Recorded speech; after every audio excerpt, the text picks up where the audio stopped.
Hello students, you are welcome to this channel of Asian Children Academy Senior Secondary School CSB Jodhpur. Today we are going to study reported speech part 2 type A, SAT a simple sentence. Before it we have studied the general rules of reported speech, in which we studied number 1 connective words, number 2 pronouns, number 3 tense change, number 4 change in words, number 5 pronoun table. जिन rules को हमने study किया उसको यहाँ पर हम apply करेंगे। तो आपको ध्यान देना कि आखिर में रिपोर्टेड स्पीच होता क्या और इसे किस तरह से क्या करते हैं। तो ये डायरेक्ट स्पीच और इनडायरेक्ट स्पीच भी बोला जाता है। डायरेक्ट स्पीच का मतलब है जब कोई दो आदमी बात करते हैं, दो पर्सन बात करते हैं, तो पहला बोलता है, दूसरा उसकी बात को सुनता है, तो वो सीधा सीधा सुनता है, यानी डायरेक्ट स्पीच होती है उसकी। तो इसलिए इसको डायरेक्ट स्पीच का सेंटेंस बोलते हैं। डायरेक्ट स्पीच दो पार्ट होते हैं, जैसे एक राम सेड टू राधा, ये वाला रिपोर्टिंग वर्ब का पार्ट कहलाता है। कॉमा के बाद इन्वर्टेड कॉमा में जो उसकी स्पीच है, डायरेक्ट जो स्पीच बोली उसने, जैसे राम यहाँ राधा से बोल रहा है तो क्या बोला, I am writing you a letter now. तो ये जो सेंटेंस इन्वर्टेड कॉमा बंद है, इसको रिपोर्टेड स्पीच बोलते हैं। ये रिपोर्ट किया गया स्पीच है, यानी कहने का मतलब है कि राम ने राधा से डायरेक्ट क्या बोला, वही बोली गई बात जो है, कही गई बात जो है, कथन जो है, उसको रिपोर्टेड स्पीच बोलेंगे। और वह पार्ट जिसमें बोलने वाला और सुनने वाले का नाम और वर्ब होती है, उसको बोलते हैं रिपोर्टिंग वर्ब का पार्ट। तो हमें देखो यहाँ पर मैंने एरो से शो किया हुआ है कि यहाँ पर क्या क्या चीज़ बदलने वाली है। एक तो ये रिपोर्टिंग वर्ब बदलती है, यहाँ पर कनेक्टिव वर्ड लगता है दोनों को कनेक्ट करने के लिए, कनेक्टिव वर्ड। फिर यहाँ का सब्जेक्ट ये आई बदलेगा सब्जेक्ट के नियम के अनुसार। यहाँ वर्ब है आई एम राइटिंग, वर्ब भी बदलेगी। यहाँ ये ऑब्जेक्ट यू है, ये भी ऑब्जेक्ट के अकॉर्डिंग बदलेगा। और यहाँ एक वर्ड आया नाउ, वो वर्ड्स के नियम के अकॉर्डिंग बदलेगा। यहाँ जो है सब्जेक्ट राम है और ऑब्जेक्ट राधा है, और ये रिपोर्टिंग वर्ब सेड टू है, वो किस में बदल जाती, टोल्ड। तो इसके कुछ जनरल रूल्स है वो ध्यान देते हैं। जनरल रूल्स क्या है, वैसे आपको पहले वाले पार्ट में सारा सब कुछ बता दिया था। देखो एसर्टिव्स या सिंपल सेंटेंस जो होता है, साधारण वाक्य जिसको बोलते हैं, जो सब्जेक्ट से शुरू होता है। सब्जेक्ट से कहाँ देखना, सब्जेक्ट से शुरू। इन्वर्टेड कॉमा का जो सेंटेंस है, इन्वर्टेड कॉमा बंद सेंटेंस, वो किससे शुरू हो रहा है, किसी न किसी सब्जेक्ट से शुरू होता है, तो उसको हम एसर्टिव या सिंपल सेंटेंस बोलते हैं। तो ऐसे सेंटेंस को कनेक्टिव दैट यूज़ करेंगे, और जहाँ सेड टू आता है वो रिपोर्टिंग वर्ब किस में बदल जाती है, सॉल्ड में। और यदि आपके सेड टू के बाद ऑब्जेक्ट नहीं हो तो फिर सेड टू को टोल्ड नहीं करेंगे, सेड टू का क्या रहेगा, सेड ही रहेगा। सेज टू और से टू ये हो तो हमें सेज, ये प्रेजेंट का इंडेफिनिट है तो वो टेल्स हो जाएगा, और सेड टू का टेल हो जाएगा। सेज टू और सेड टू के बाद ऑब्जेक्ट नहीं हो तो वो सेज या से ही रहेगा, यानी वो टेल में नहीं चेंज होगा। तो अब यहाँ पर देखना, आपको थोड़ा सा मैं यहाँ आपको एक्सप्लेन कर देता हूँ कि राम ने राधा से कहा I am writing a letter, I am writing you a letter now. तो राम ने ये बात राधा को कह दी, तो ये हमारा क्या हो गया, डायरेक्ट स्पीच हो गया। अब मान लो यही बात वापस राम और राधा नहीं बोलेंगे, कोई तीसरा व्यक्ति जो इस बात को सुन लेता और किसी दूसरे को जाकर के यही बात डिलीवर करता है, तो वो इनडायरेक्ट स्पीच होगा। तो वही तो आपका इनडायरेक्ट स्पीच होता है, वही इस सेंटेंस का आंसर होगा। तो देखो यहाँ सब्जेक्ट राम का राम आ गया, नो चेंज, लेकिन ये सेड टू है, वो सेड टू जो है वो किस में बदलती, टोल्ड में, तो यहाँ टोल्ड हो गया।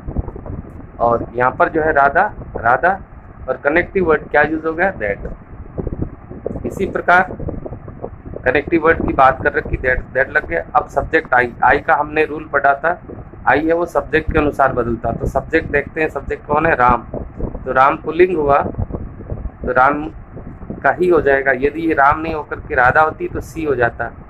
यहाँ पर प्लूरल होता, बहुवचन होता यानी कि दे होता, तो यहाँ पर दे हो जाता है। तो आई किसके अकॉर्डिंग बदला? सब्जेक्ट के अनुसार, क्योंकि आई का रूल होता सब्जेक्ट के अनुसार बदलना। Am writing, am writing, is are am writing, is are am किसमें बदलता है? वॉज वर्ब में। तो ये वॉज, इज आर एम का वॉज वर्ब हो गया, ही के साथ वॉज लगेगा, आई एन जी राइटिंग है तो राइटिंग। और यहाँ पर यू, यू ऑब्जेक्ट के अनुसार बदलता है। ऑब्जेक्ट का नियम होता है, ऑब्जेक्ट यहाँ पर कौन है? राधा, राधा का क्या हुआ? सी, तो ये हो जाएगा हर। ये यू वो टेबल के अकॉर्डिंग तीसरा वर्ड, दूसरा वर्ड यू होता है, तो सी में दूसरा वर्ड क्या बनता? हर बनता है। ए लेटर का कोई रूल नहीं है, इसलिए ए लेटर आ जाएगा। और यू किसके अकॉर्डिंग बदलता है? सॉरी, नाउ जो है वो किसके अकॉर्डिंग बदलता है? वर्ड्स के अनुसार। वर्ड्स की लिस्ट बना रखी है, दे रखी है, उसमें दे रखा नाउ का बदलने का नियम क्या होता है? देन। नाउ देन में बदल के। अब यहाँ पर हम कुछ और एग्जाम्पल आपके साथ शेयर करते हैं जिससे आपके क्लियर हो जाएगा। Ram said to Sita I you well today. तो यहाँ पर जो है राम, ये सेड टू, इसका क्या बन जाएगा? रिपोर्टिंग वर्ब क्या हो जाएगी? टोल्ड, क्योंकि सुनने वाला यहाँ है। और कौन है सुनने वाला? सीता। इन दोनों को कनेक्ट करने के लिए कौन सा कनेक्टिव यूज हो जाएगा? दैट। आई, आई का रोल इधर लिखा सब्जेक्ट के अनुसार। सब्जेक्ट यहाँ पर कौन है? राम। राम पुरुष हुआ तो राम के लिए क्या यूज करेंगे? ही। इजारम, इजारम क्या रूल होता है? वॉज वर्ब पे बदलना है, तो ई के साथ क्या आ जाएगा? वॉज। वेल का कोई नियम नहीं है, इसलिए वेल का वेल रहेगा। और टू डे किसमें बदलता? दैट डे में। ये वर्ड्स चेंज का रूल लगेगा यहाँ पर, दैट डे। और आपको फुल स्टॉप यूज कर देना, कॉमा, इन्वर्टेड कॉमा सब हट जाएगी। तो दिया गया ये डायरेक्ट स्पीच था और ये इनडायरेक्ट होता है। इसी तरह दूसरा सेंटेंस देखते हैं। राधा सेड टू मोहन, तो यह राधा सब्जेक्ट है और सेड टू रिपोर्टिंग वर्ब किसमें बदल जाएगी? टोल्ड में। यहाँ पर क्या आ जाएगा? मोहन। और कनेक्टिव क्या यूज करेंगे? दैट। क्यों दैट यूज हो रहा है? क्योंकि ये सब्जेक्ट है, सब्जेक्ट से सभी वाक्य जो शुरू होते हैं वो दैट से जोड़े जाते हैं। अब यू का ऑब्जेक्ट के अनुसार बदलने का नियम है, तो ऑब्जेक्ट यहाँ पर मोहन है और मोहन पुलिंग हुआ, तो मोहन का क्या हो जाएगा? ही। या हैव है, वो हैजाव किस में बदलता? हेड में, तो हैजाव का क्या हो जाएगा? हैड। टेकन थर्ड फॉर्म ही रहेगी। माई, माई सब्जेक्ट के अनुसार बदलेगा। सब्जेक्ट कौन? यहाँ पर राधा है, तो राधा सी हुई, तो सी के अकॉर्डिंग जैसे माई कब आता? माई में, जैसे देखो आई, मी और माई, इन तीसरा वर्ड है आई का, तो राधा यानी सी का तीसरा वर्ड क्या हो जाएगा? सी, हर और हर। तो यहाँ पर क्या हो जाएगा? हर हो जाएगा। किसके अकॉर्डिंग? राधा के अकॉर्डिंग। और यहाँ पर क्या बन जाएगा? बुक्स। तो ये हो गया Radha told Mohan that he had taken her books. चलो next sentence. Rekha said it may rain just now. देखो यहाँ पर सुनने वाले का नाम नहीं है, तो यहाँ पर हमने रूल्स में ऊपर पढ़ा था कि सेड टू के बाद या सेड के बाद ऑब्जेक्ट नहीं हो यानी सुनने वाला नहीं हो तो सेड ही रहेगा। तो ये रूल यहाँ पर अप्लाई हो जाएगा। तो यहाँ क्या लिखेंगे? रेखा सेड का क्या रहेगा? सेड ही रहेगा। अगर सुनने वाला आता तो सेड का क्या हो जाता है? टोल्ड। कनेक्टिव वही दैट लगेगा, साधारण असर्टिव सेंटेंस है। इट नहीं चेंज होता, थर्ड पर्सन है। मे का नियम होता है इट नो चेंज, ये लिखा हुआ है मे का नियम। मे का क्या हो जाता? Past. Might. Just now, now किसमें बदलता? देन में बदलता, जस्ट देन हो जाएगा। ये आपके यहाँ पर ये चेंज नहीं हुआ, ये चेंज हो गया, ये वर्ब हेल्पिंग वर्ब चेंज हो गई और नाउ का देन हो गया। The teacher said the sun rises in the east. Universal truth होता तो टेंस चेंज नहीं होता, ये आपको पहले बता रखा है। ये यूनिवर्सल ट्रूथ है, the sun rises in the east, तो इसमें टेंस नहीं चेंज होगा। और सुनने वाला भी कोई नहीं है, तो ये देखो द टीचर, सुनने वाला कोई नहीं तो सेड का सेड आएगा, दैट लग जाएगा और क्या हो जाएगा? टेंस चेंज नहीं करना है, तो वही सन राइजेज है तो राइजेज ही रहेगा इन द ईस्ट। ये एक तरह से एक्सेप्शन है अपवाद, तो केवल यहाँ कनेक्टिव दैट यूज हुआ। चलो नेक्स्ट सेंटेंस देखते हैं। She said to me my father was not well yesterday. यहाँ पर सुनने वाला सी, सेड टू का क्या बन जाएगा? टोल्ड। मी कनेक्टिव क्या यूज होगा? दैट। माई फादर, माई किसके अनुसार बदलेगा, सब्जेक्ट के अकॉर्डिंग। सब्जेक्ट यहाँ पर सी है, तो वही अभी थोड़ी देर पहले बोला कि आई मी माई होता है, तो सी को सी हर, ये माई सब्जेक्ट का, माई यानी आई सब्जेक्ट के अनुसार बदलता, तो माई भी सब्जेक्ट के अनुसार बदलेगा। तो सब्जेक्ट यहाँ पर सी है, तो सी के अकॉर्डिंग माई के लिए कौन सा वर्ड बन जाएगा, हर। यहाँ बन जाएगा हर फादर वाज, वाज वर्ग किसमें बदलता, हैड बीन में, तो यहाँ क्या हो जाएगा, हैड नॉट आया था, हैड नॉट बीन।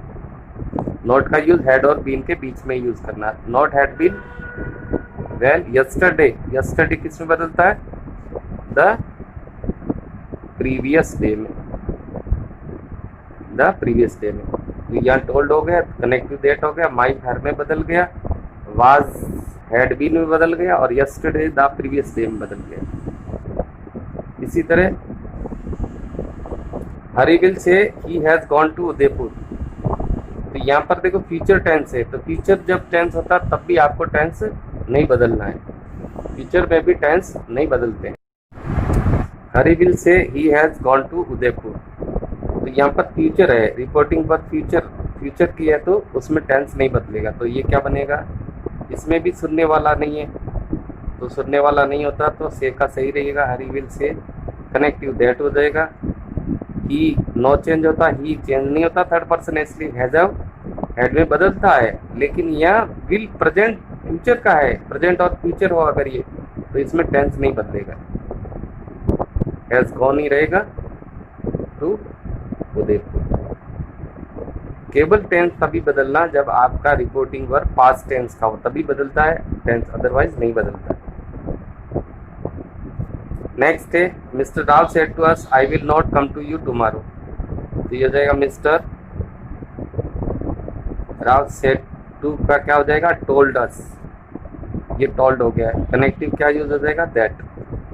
अब यहाँ पर आई आया, तो आई का रूल है सब्जेक्ट के अनुसार, सब्जेक्ट है मिस्टर राव यानी ही विल नॉट, विल का वुड हो जाता है, तो यहाँ पर क्या हो जाएगा, विल का वुड नॉट, जैसे कम का गो आता है, गो लिख सकते हैं, गो टू यू ऑब्जेक्ट के अनुसार बदलता है, ऑब्जेक्ट यहाँ पर अस लिखा हुआ है, तो जैसे यहाँ पर आपको यू बदलना है तो इसको समझना, यू और योर, ये इस तरह से प्रोनाउन टेबल होती है, तो यू किसके अकॉर्डिंग बदलेगा, अस के, यानी कि वी के अनुसार, वी अस अवर।